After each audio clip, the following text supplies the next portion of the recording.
Hello, my name is Fox and you're watching Den of Fools. Let's jump right in. The battle to end Alzheimer's took place in Westminster, USA from the 17th to the 18th of February 2024. The tournament had 6 rounds with 109 players and 617 games played. Jeffrey Corner won the tournament with their sisters. Zach Point and their Yanari came second, with Joshua Campbell running Necrons in third. Big congratulations to all these players, and apologies for the poor pronunciation of their names. The winning sisters list takes Morven Val as the Warlord, who would have been leading one of the 2 squads of 3 Paragon warsuits. They both move 8 inches, have toughness 6, a 2+ save and a 4+ invul. Val has 8 wounds compared to the 4 of the normal suits, which makes sense. Val will give the unit full rerolls to hit and wound, which is a very nice damage increase. At range, she hits on 2 with Fidelis and a Paragon missile launcher. The launcher has 2 profiles. One makes 2 attacks at strength 9, AP2 and D6 damage for heavy targets. The light infantry profile makes 2 D6 attacks, with blast at strength 4 with 1 damage. Fidelis adds another 3 attacks with sustained hits 1 at strength 6, AP1 and 2 damage. In melee, the Lance of Illuminations makes 5 attacks with the strike profile with devastating wounds at strength 8, AP2 and 3 damage. The Sweep Robe makes 10 attacks at strength 5, AP1 and 1 damage. Her versatile array of weaponry should be able to do significant damage against all types of infantry. Her missile will also be able to chip off some wounds from enemy armor. To add to this, once per game in the command phase, she can add 3 to the attacks characteristic of Fidelis and the Lance of Illuminations. The Paragons she will be leading bring multi-melters for a big anti-tank punch, especially when you account for Val's rerolls. Their maces make 3 attacks, hitting on 4s at strength 12, AP1 and damage 3. The blades make 4 attacks, hitting on 3s at strength 6, AP2 and damage 2. Their ability allows them to fall back, shoot and charge, which will be very useful when needed. I'm not sure which squad Val would have led, the one with 2 maces or the one with 2 blades. Regardless, I think the squad can handle a range of targets, and they're not the easiest to take down with their 2+ saves and 4+ invuls. Next we have an Imagifier with the Litanies of Faith enhancement. The enhancement allows you to reroll 1 miracle dice from your pool at the end of your command phase if they're on the battlefield. If they've lost 1 or more wounds or the unit they are leading are below half strength, you can reroll up to 3 miracle dice.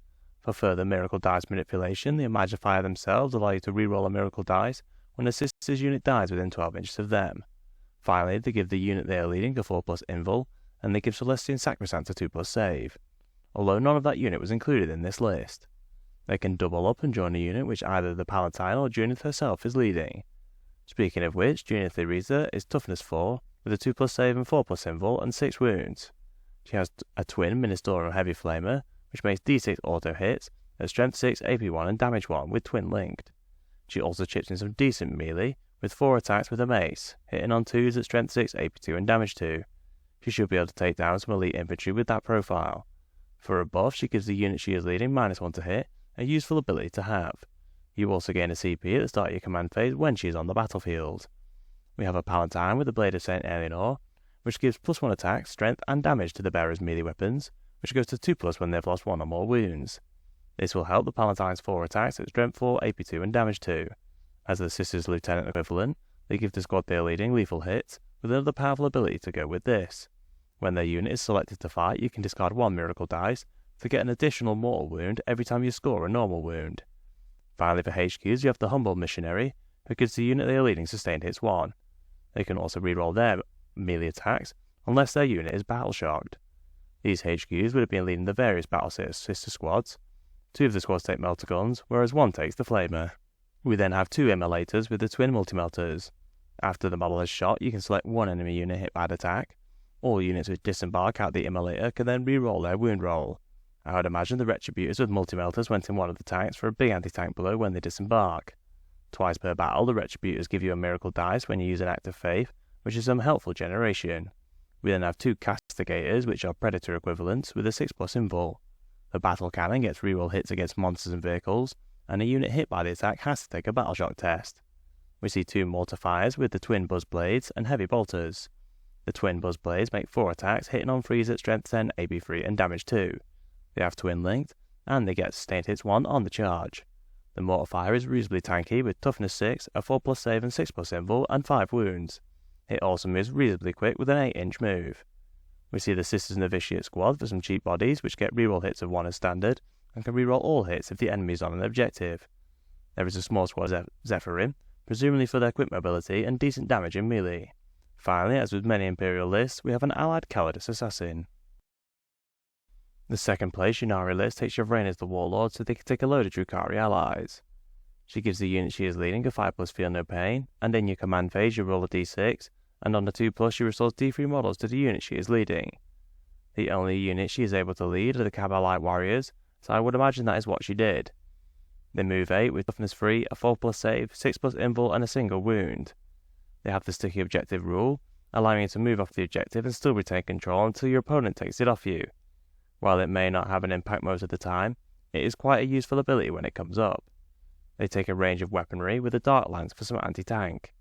They have the same profile as a Bright Lance, which hit on 3s, at strength 12, AP 3 and damage d6+2. The Blaster is similar but has strength 8, AP 4 and d6+1 damage. The Shredder is a strength 6 flamer, and the Splinter Cannon makes 3 attacks, hitting on 4s at strength 3, AP 1 and damage 2. It does have anti-infantry 3+ to make up for the low strength, with heavy and sustained hits 1. The rifles also have anti-infantry 3+ and make 2 attacks at strength 2 and damage 1. The blasters, shredder and rifles do have assault, which is useful when you want to advance, although you will lose the shooting from the cannon and the Dark Lance. Overall, they have a nice range of weapon profiles, which mean they can deal some damage to pretty much any target. We have one squad of mandrakes, which bring the ability to go off the board at the end of your turn if you are not in engagement range of any enemy models. You can then come back in the reinforcement step of your next movement phase, as if you were coming from deep strike. This makes them very useful for capturing objectives, and they bring some strength 5, 1 damage anti-light infantry attacks. The Ravagers bring a whole load of anti-tank fire, with 3 Dark Lances on each, followed by 2 Venoms with Splinter Cannons. The Venoms have a transport capacity of 6, and the ability to split a unit to fit into the transport. This would allow one unit of Kabbalites to be put in the Venoms, while Yvraine leads the other. I would imagine this is what was done to make the most use of Yvraine's buffs. For the Eldara units, we have 2 Hornets with Bright Lances, and 3 Warwalkers with Bright Lancers, for some serious anti-tank shooting. As mentioned, these have the same profile as the Dark Lances, and the 10 on these units alone will be able to punch through pretty much anything they decide to shoot at. Finally, we have 3 support weapons with the D-Cannons for the indirect fire devastating wounds. I think this list is a good example of how Eldari players are adapting to their nerfs. Although they are weaker, they still have a lot of good options, and Ynnari lists also have access to the buff Drukhari units. The third place Necron's list takes the Canoptek Court detachment, which gives Cryptek and Canoptek units reroll hits as 1 as standard, with full rerolls if you are wholly within your power matrix. Your deployment zone is always within the matrix, which extends when certain criteria is met. At the start of any phase, if you control at least half the objectives in No Man's Land, it is considered within the matrix until the end of the phase. This works in the same way for your opponent's deployment zone. I like how it triggers at the start of the phase, as it allows you to move on to objectives, and then open fire with full rerolls to hit. This list takes many of the same options we have seen in recent tournament spotlights. We went in depth on the rules for the Nightbringer and Void Dragon in our tournament spotlight of the Las Vegas Open, so I won't go into too much detail here. Having said that, the Catan are very strong at the moment, with the Transcendent Catan also taken in this list for good measure. It has the same profile as the other Catan, with a move of 6, toughness 11, 4+ save and invul with 12 wounds. They also have 5+ feel no pain, and half all incoming damage. I can see why the second place list has so much anti-tank, with Catan being so popular. The Transcendent one has its Seismic Assault, which has a 12-inch range. It makes 6 attacks with sustained hits 1, hitting on 2s at strength 8, AP2 and D3 damage. It also has the Assault keyword, which is very nice because of its ability. When you advance, it simply teleports, and is removed from the battlefield like we have seen with a lot of units. It can then essentially deep strike back onto the board in the same movement phase. We see these kind of abilities repeated in top competitive lists, as they are very useful for board control and objectives. It also is no slouch in melee, making 8 attacks with sustained hits 1 at strength 9, AP3 and D6 damage. It really is no wonder the Catan are included in nearly all top competitive Necron lists at the moment. We then have a Plasmancer as the Warlord, who will be leading the squad of Immortals with Teslas. We covered the powerful combo in our Nottingham Super Major Spotlight, and while the devastating wounds are gone, it still does a lot of damage to infantry. We then have 2 Technomancers to lead the big squads of Wraiths. The Technomancer moves 10 with his cloak, allowing him to keep up with the movement 10 Wraiths. He gives the unit a 5+ feel no pain, and he can restore T3 wounds to a model at the end of the movement phase. They don't do a huge amount of personal damage, but they do add some very nice durability. They're also great for carrying enhancements, with both taking 1. The Dimensional Sanctum gives the unit infiltrators, allowing you to start one of these squads in the midfield. This is very useful for quickly getting your power matrix going in no man's land. The other takes the Fulcrum, which gives the unit reroll 1s to wound when wholly within the power matrix. We have a Canoptic Reanimator to help regenerate some models, with an additional D3 on the reanimation protocols. Although it does only have a short range of 3 inches, it is still quite useful you can keep it alive. For the big guns we have 2 Doomstalkers. They move 8 and have toughness 8, with a 3+ save, 4+ invul and 12 wounds. Their Doomsday Blasters make D6 +1 attacks out to 48 inches, with blast in heavy. They hit on 4s at strength 14, AP 3 and damage 3. Considering the range, you can sit in your deployment zone and get full rerolls to hit, making them very good in this detachment. This makes them pretty efficient when shooting at just about anything. In addition, they hit on a 5+ when they overwatch, and they have some Gauss flares for when the enemy gets a little too close. Finally, we have 2 normal Locust Destroyers for objectives and a little bit of damage 2 shooting. GW did state recently they are watching the Necrons for potential changes, and even as a Necron player I must admit some of the units are a bit undercosted. Personally, I expect the Catan and Wraiths to get a points increase at the very least.